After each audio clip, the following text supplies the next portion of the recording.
So morning all of you. आज हमारा 11th class का हमारा चैप्टर है, जो 6 चैप्टर है कि मेरे हिसाब से 8 चैप्टर है। चैप्टर 8 का कंपनी ऑर्गेनाइजेशन, मतलब कि कंपनी के संगठन, उसका चल रहा है हमारा टॉपिक। तो इसमें जो नेक्स्ट पॉइंट आ रहा है वो आ रहा है हमारा लिमिटेशन का। किसका है?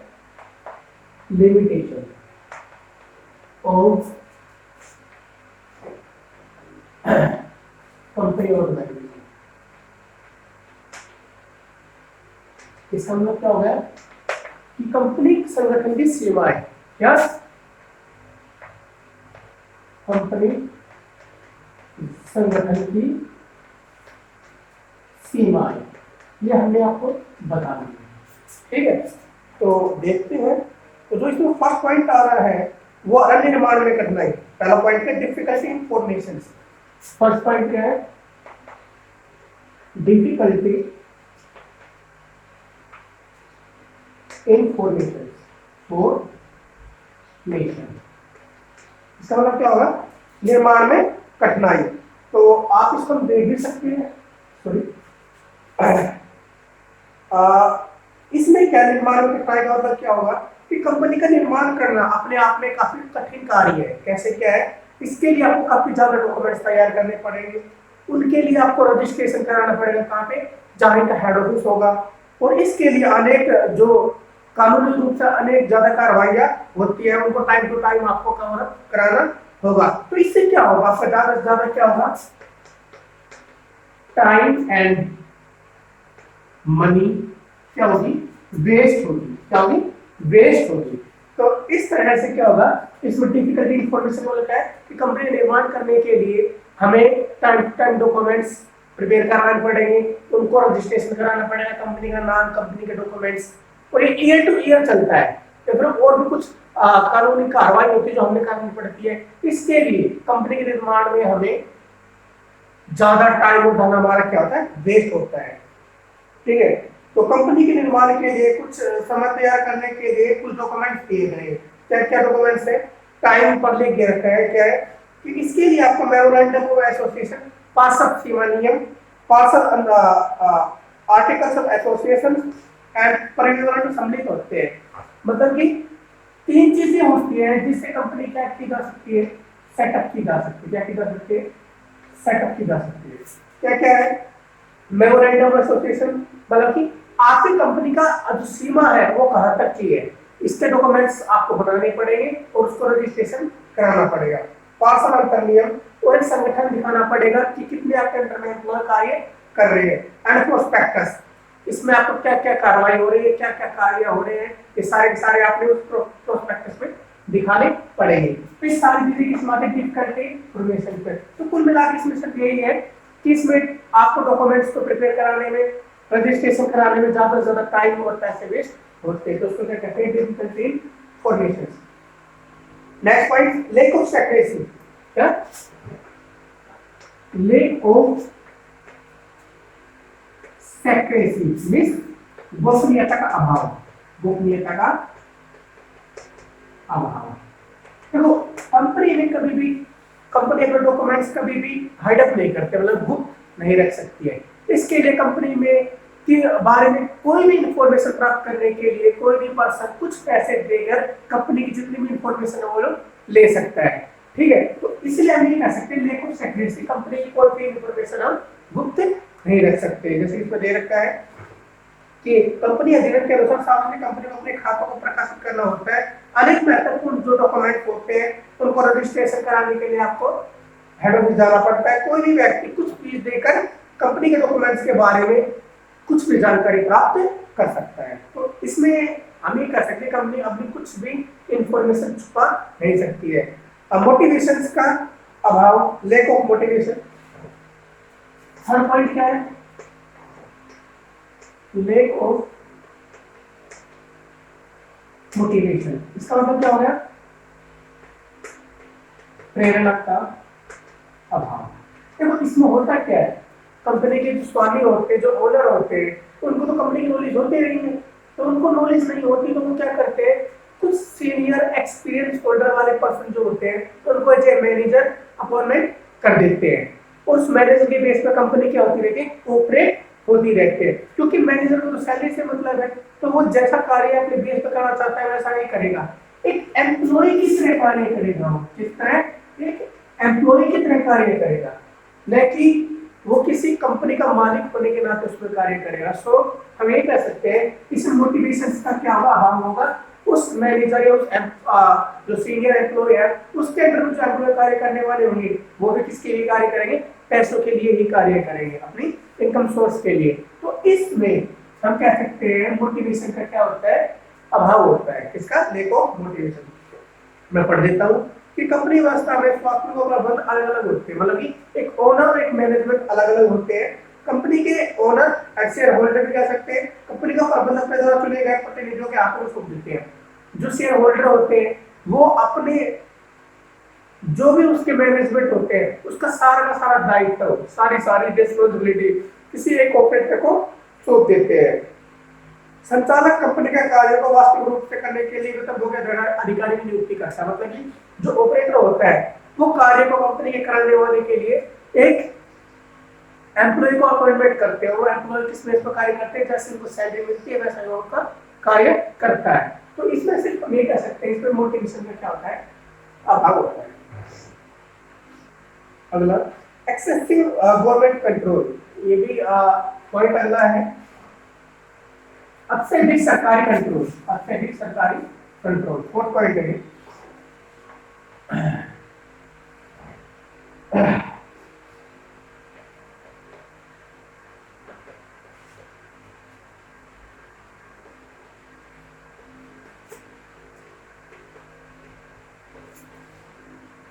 अत्यधिक सरकारी कंट्रोल। नेक्स्ट पॉइंट है सरकारी नियंत्रण क्या है, अत्यधिक सरकारी नियंत्रण। होता क्या है, कंपनी अगर किसी स्टेट की किसी कंट्री में सेटअप होती है तो उसको सबसे पहले गवर्नमेंट से लाइसेंस लेना पड़ता है। और जो गवर्नमेंट को लाइसेंस देगी गवर्नमेंट कंपनी को, तो कंपनी की जितनी भी इंफॉर्मेशन है कंपनी को सारी इंफॉर्मेशन गवर्नमेंट को दिखानी पड़ती है, तभी कंपनी वहां पे अपने बिजनेस को सेटअप कर सकती है, अपने कारोबार को चला सकती है। इसलिए हम कह सकते हैं कि गवर्नमेंट कंपनी के अंदर में बार बार इंटरफेयर करेगी और जितनी भी इंफॉर्मेशन कंपनी छुपाएगी तो उनके खिलाफ कार्रवाई होगी। इसलिए हम कह सकते हैं कि ईयर टू ईयर कंपनी को अपना बजट, कितना एक्सपेंसेस हुआ है, कितनी इनकम हुई है, कितने उनको एम्प्लॉय को लगाया अपनी कंपनी में, कितना उसने अपना बिजनेस और बढ़ाया है, तो ये सारी की सारी इंफॉर्मेशन कंपनी को time to time, year to year government को देनी पड़ती है बाय डॉक्यूमेंट्स। इसलिए कंपनी से कि जितनी भी इंफॉर्मेशन है बाय गवर्नमेंट के द्वारा छुपाई नहीं जा सकती है। गवर्नमेंट उनमें क्या रखती है, कंट्रोल, नियंत्रण रखती है। तो ये चीज इसमें दे रखी है कि कंपनी ऑर्गेनाइजेशन का दूसरा जो लिमिटेशन है वो ये है कि इसको गवर्नमेंट कंट्रोल होता है। अपने रेगुलर कार्य को पूरा करने के लिए अनेक जो रूल रेगुलेशन होते हैं उनका पालन करना पड़ता है। टाइम टू टाइम रिव्यू सूचना सरकार को देनी पड़ती है। जिसमें मैं आपको बता रहा हूँ कंपनी को अपने डेली वर्क करने के लिए लीगल इन्फॉर्मेशन का फॉलो करना पड़ेगा, तो टाइम टू टाइम कंपनी की इन्फॉर्मेशन गवर्नमेंट को देनी पड़ेगी, तो उनकी जांच पड़ताल करानी पड़ेगी। इसके अलावा अकाउंटिंग, वार्षिक लेखों, अकाउंटिंग से रिलेटेड जितनी भी इंफॉर्मेशन है वो भी गवर्नमेंट को शो आउट करनी पड़ेगी। अदरवाइज उसके अगर वो अकाउंटिंग बल्कि पैसों से रिलेटेड, फाइनेंशियल सिचुएशन से रिलेटेड इंफॉर्मेशन छुपाएगी तो गवर्नमेंट उनके बिजनेस को क्लोज कर देगी। तो इस प्रकार के कुछ कह सकते हैं गवर्नमेंट कंट्रोल करती है। निर्णय लेने में देरी, delay in decisions, I think fourth fifth point, delay in decisions, निर्णय लेने में देरी। तो होता क्या है, अगर सिंगल प्रोप्राइटर पार्टनर कहेंगे तो हम उसको एक सिंगल पार्टनर कहते हैं, या पार्टनरशिप वाले जो व्यक्ति होते हैं वो देरी नहीं करते डिसीजन लेने में, वो जल्दी से जल्दी क्या लेते हैं, डिसीजन ले लेते हैं। बट जो कंपनी ऑर्गेनाइजेशन होती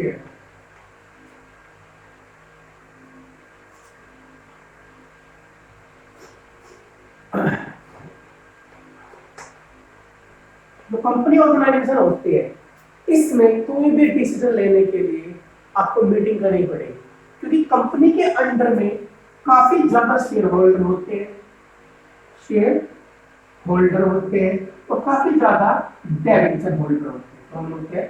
डिवेंचर होल्डर होते हैं और इन्वेस्टर होते हैं। कि कंपनी में बहुत ज्यादा व्यक्ति ऐसे होते हैं जो पैसे लगाते हैं, ठीक है। तो हम एक दो व्यक्ति मीटिंग करके ही किसी भी डिसीजन को नहीं जाते हैं। पहले किसी चीज की मीटिंग होगी, पहले फाइनेंशियल मीटिंग होगी, फिर प्रोडक्शन मीटिंग होगी। तो हम कह सकते हैं कि काफी ज्यादा मीटिंग होने के बाद, टाइम टू टाइम मीटिंग होने के बाद वो डिसीजन पे जाते हैं। तो हम ये कह सकते हैं कंपनी अगर कोई डिसीजन लेती है तो उसमें क्या करती है? डिले करती है, देरी करती है। इसमें देरी रखा है एक कि व्यापार संस्थान की दशा में से ले लिया जा सकते हैं, क्योंकि मैं आपको बताया है प्रोप्राइटर पार्टनर एंड पार्टनरशिप में डिसीजन लेने में किसी प्रकार की डिले नहीं होती है। बट कंपनी ऑर्गेनाइजेशन में डिले लेने में अधिक समय लगता है, डिसीजन लेने में ज्यादा टाइम लगता है। इसका कारण क्या है कि मैनेजमेंट के अनेक लेवल होते हैं और निर्णय लेने के लिए इनके लिए मीटिंग होती है। इस प्रकार कंपनियों में से निर्णय लेना संभव है, क्योंकि अनेक लेवल होते हैं मैनेजमेंट में और एवरी लेवल में मीटिंग की जाती है और उन सभी लेवलों में से मीटिंग पास होने के बाद ही कोई डिसीजन लिया जाता है। तो इसलिए हम क्या कह सकते हैं कि इसके डिसीजन लेने में क्या होती है? डिले होती है। नेक्स्ट पॉइंट हमारा 6 पॉइंट आएगा,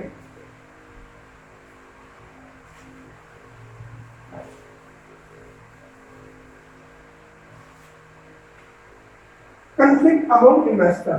6 point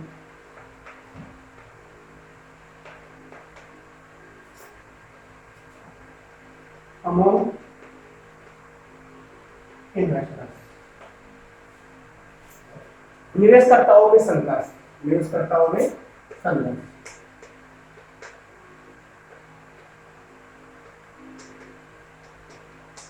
कर्ताओं में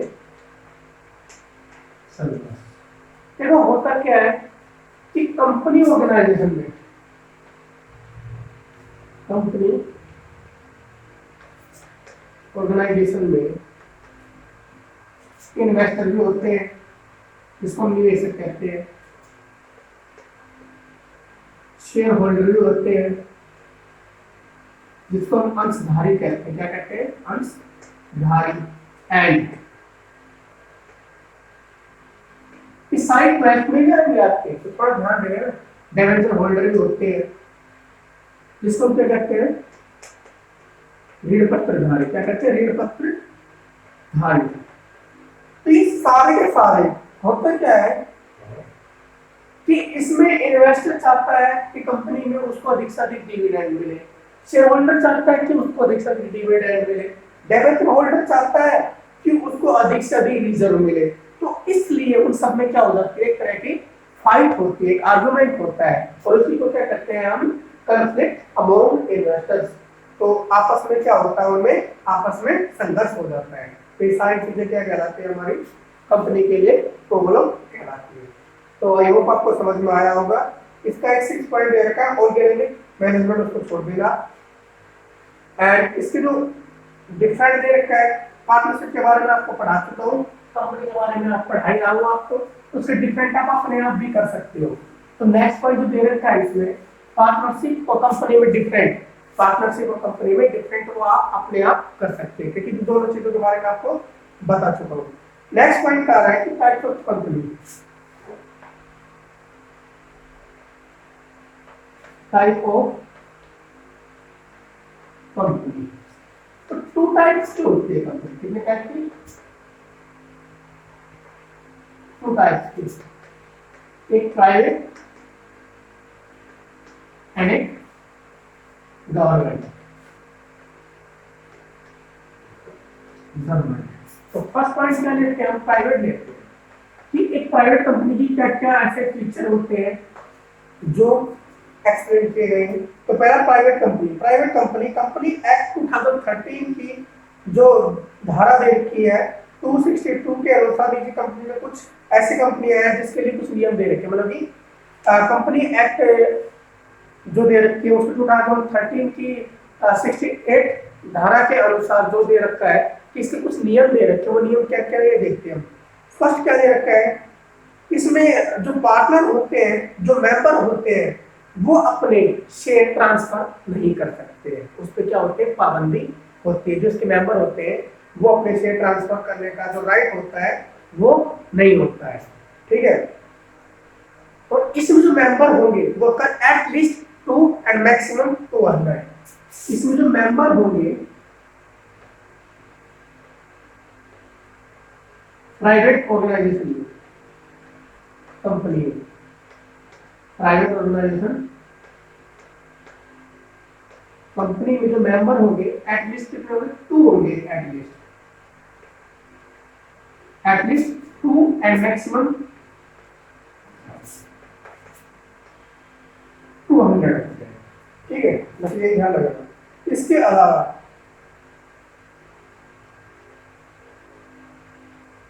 इसमें एम्प्लॉय जो प्रेजेंटली कंपनी के एम्प्लॉय हैं वो उसके मेंबर भी हो सकते हैं, और ऐसे पर्सन भी होते हैं जो कंपनी के एम्प्लॉय थे कभी बट अभी मेंबर है, अब कर्मचारी ने है तो एक उसके मेंबर, मतलब कि कुछ ऐसे एम्प्लॉय भी होंगे जो कभी कुछ ऐसे पर्सन भी होंगे जो कभी एम्प्लॉय थे बट अब एम्प्लॉय नहीं है पर उसके मेंबर है। तो इसी को ध्यान रखना, कुछ ऐसे पर्सन जो एम्प्लॉय भी है और मेंबर भी है, बट कुछ ऐसे पर्सन जो एम्प्लॉय थे बट अब नहीं है बट मेंबर है। इसके अलावा इसमें शेयर और डायरेक्टर प्राइवेट कंपनियां जनता में बांट नहीं सकती है, जनता को इनवाइट नहीं कर सकती, मतलब कि जो प्राइवेट कंपनी जितने भी शेयर होंगे अनस्पेक्टेड जिसको डिवेंचर होंगे ऋण पत्र, वो कभी भी आम जनता को इनवाइट नहीं करेगी उनको लेने के लिए। जैसे ये कंपनी होती है बड़ी दी, उसमें 100% शेयर होते हैं, तो कंपनी जब लॉस की सिचुएशन में होती है, पैसों की आवश्यकता होती है, तो कंपनी उस 100% शेयर में से कोई भी चीज अपने आप 100% होती है, तो उस 100% शेयर में से कुछ शेयर मार्केट में दे देती है बेचने के लिए, तो उस मार्केट में कोई जो मेंबर होते हैं, सदस्य होते हैं, व्यक्ति होते हैं, उनको खरीद लेते हैं। तो इस प्रकार प्राइवेट कंपनियां वो नहीं करती है। इसके अलावा पब्लिक डिपॉजिट में इन्वेस्ट करने के लिए, पब्लिक को इनवाइट नहीं करती है। तो इसके सिर्फ आप 4 पॉइंट ही कर लेना। इसके अलावा और भी देगा, पेड अप कैपिटल की राशि न्यूनतम 1 लाख रुपए होती है, इसे समय समय पर परिवर्तन किया जाता है। पेड अप कैपिटल क्या होता है, जो पैसा आपने चुकता कर दिया है। पेड अप कैपिटल क्या हुई, जो पैसा आपने चुकता कर दिया है, तो कम से कम चुकता कितना करना पड़ेगा, 1 लाख करना पड़ेगा। तो ये थी हमारी प्राइवेट ऑर्गेनाइजेशन। अब आएगी गवर्नमेंट ऑर्गेनाइजेशन कंपनी, इसका उल्टा होगा गवर्नमेंट कंपनी, सरकारी कंपनी, इसका उल्टा है। वही कंपनी एक्ट 2013 धारा 271 वो 68 की हमारी, वो कौन सी थी, 68 की हमारी 71 है। तो government company refer to as such a company जो निजी कंपनी नहीं होगी, मतलब एक ऐसी कंपनी जो कभी भी निजी कंपनी नहीं हो सकती। अगर मैं कहूँगा किसी भी कंपनी में 51% गवर्नमेंट शेयर है, 49% प्राइवेट शेयर, दो कंपनी कौन सी कहलाएगी, गवर्नमेंट कहलाएगी, क्योंकि इसके शेयर ज्यादा है, तो जिसकी शेयर ज्यादा होंगे वो कंपनी कहलाएगी। इसमें किसी भी शेयर को ट्रांसफर करने का कोई भी हम कह सकते हैं कि पाबंदी नहीं है। जैसे कि प्राइवेट में कितने ज्यादा शेयर ट्रांसफर करेंगे, और इसमें वो पाबंदी नहीं है, इसको उल्टा ही है। इसमें मैक्सिमम चाहे कितने ही एटलीस्ट 2 तो होने चाहिए, और मैक्सिमम चाहे कितना ही हो, जैसे कि उसमें 200 थे, इसमें कितने हो सकते हैं। इसके लिए इसमें शेयर और डिवेंचर के लिए पब्लिक को इनवाइट किया जा सकता है, उसमें नहीं किया जाता इनवाइट, इसमें किया जा सकता है। इसमें पब्लिक डिपॉजिट के इन्वेस्ट के लिए भी पब्लिक को इनवाइट किया जा सकता है, उसमें नहीं किया जा सकता था प्राइवेट में। इसके अलावा इसमें पेड अप कैपिटल की एट लिस्ट जो रुपए है वो हमारे 5 लाख होते हैं, और इसे समय समय पर क्या किया जा सकता है, चेंज किया जा सकता है। पेड अप कैपिटल आपको जैसे मैंने बताया कि एक बार में कम पैसे देना, चुकता करना, अपने पैसे कोई आपसे ले रहा है तो चुकता कर देना, कितने, एटलीस्ट 5 लाख, उसमें 1 लाख था, इसमें पेड अप कैपिटल कितने, 5 लाख है। तो ये इस प्रकार मैंने आपको इसके बारे में प्राइवेट कंपनी और गवर्नमेंट कंपनी के बारे में बताया है, और इसका डिफरेंट दे रखा है, तो आपको ये डिफरेंट करना है इसका प्राइवेट कंपनी और गवर्नमेंट कंपनी का, and company and partnership company, इन दोनों का डिफरेंट। मैंने कंपनी पार्टनरशिप के बारे में इससे पहले टॉपिक में पढ़ाया था, जो चैप्टर था, और कंपनी के बारे में पढ़ाया है, तो उन दोनों का डिफरेंट करना है। इसके अलावा अभी मैंने प्राइवेट कंपनी और गवर्नमेंट कंपनी के बारे में एक्सप्लेन किया है, तो इसके लिए डिफरेंट देखकर वो भी आपने करना है। काफी ज्यादा इंपॉर्टेंट है ये, जो मैं प्राइवेट डिफरेंट दे रखे प्राइवेट गवर्नमेंट के एंड कंपनी एंड पार्टनरशिप के। सो ये चैप्टर हमारा 8 कंप्लीट हो चुका है। अब नेक्स्ट चैप्टर हम नेक्स्ट वीडियो में करेंगे। सो थैंक यू, कुछ प्रॉब्लम तो मेरे से बता